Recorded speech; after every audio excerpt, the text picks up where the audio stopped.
Hi, this is Rachel Vann with the NC State Soybean Extension Program. And if you weren't able to catch some of our research updates at the county meetings this past winter, we are going to be providing some updates via video format on some of our various projects. So since folks are starting to think about planting soybeans in the state, I wanted to cover a topic looking at what is the value of a fungicidal seed treatment in early planted soybeans. A lot of you at this point have already made decisions about seed treatments for 2020, but if not, this information is valuable for this year and subsequent years as well. So do you need a fungicidal seed treatment in your soybeans? There are a lot of different pathogens that can negatively impact North Carolina soybeans in the seedling stage. Some are intensified by cool conditions, some by warm conditions, many by wet or dry conditions. So it begs the question, do you need a fungicidal seed treatment? Dr. Dunphy had done some work over the past few years that we recently summarized looking at various non-foliar yield enhancement products. One of those was fungicidal seed treatments, and we found through that work that there was no impact on soybean yield. But those soybeans were planted in those trials from late May through early July. What if we start planting earlier? Let's say beginning in late March, moving into April, even through the beginning of May. In 2019, we looked at this research question. This was a collaborative project between myself, Dr. Lindsay Thiessen, our row crop pathologist, and Dr. Bill Foote, who is the director of NC Crop Improvement. So we had 3 soybean planting dates. We looked at planting soybeans in late March, mid-April, and mid-May, with 3 soybean maturity groups, earlier maturing varieties in our state.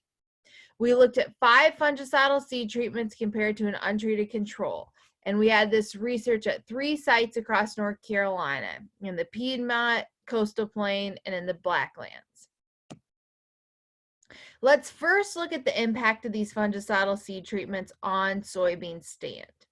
So on the x-axis here, we've got our counties, Beaufort County, Sampson, and Yadkin. On the y-axis, we have stand and plants per acre, so we went out there and counted stand.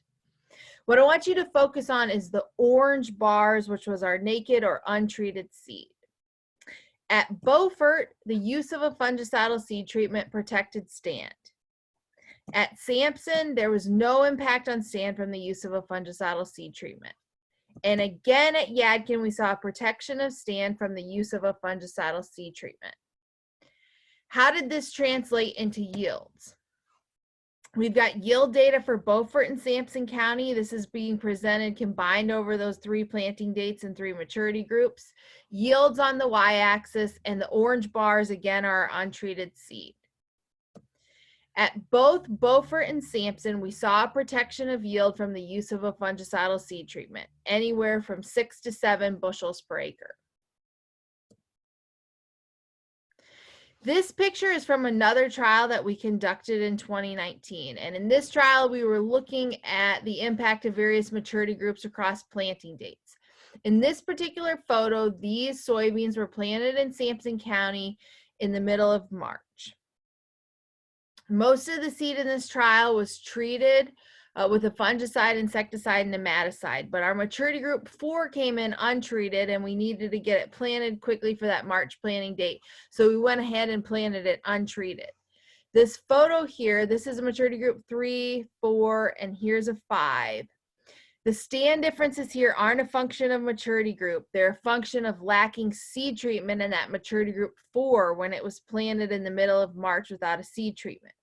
Once we got a seed treatment on that maturity group 4 for the subsequent planting dates, it was very competitive for stand. But this is a very visual picture about the impact of no fungicidal seed treatment at such an early planting date.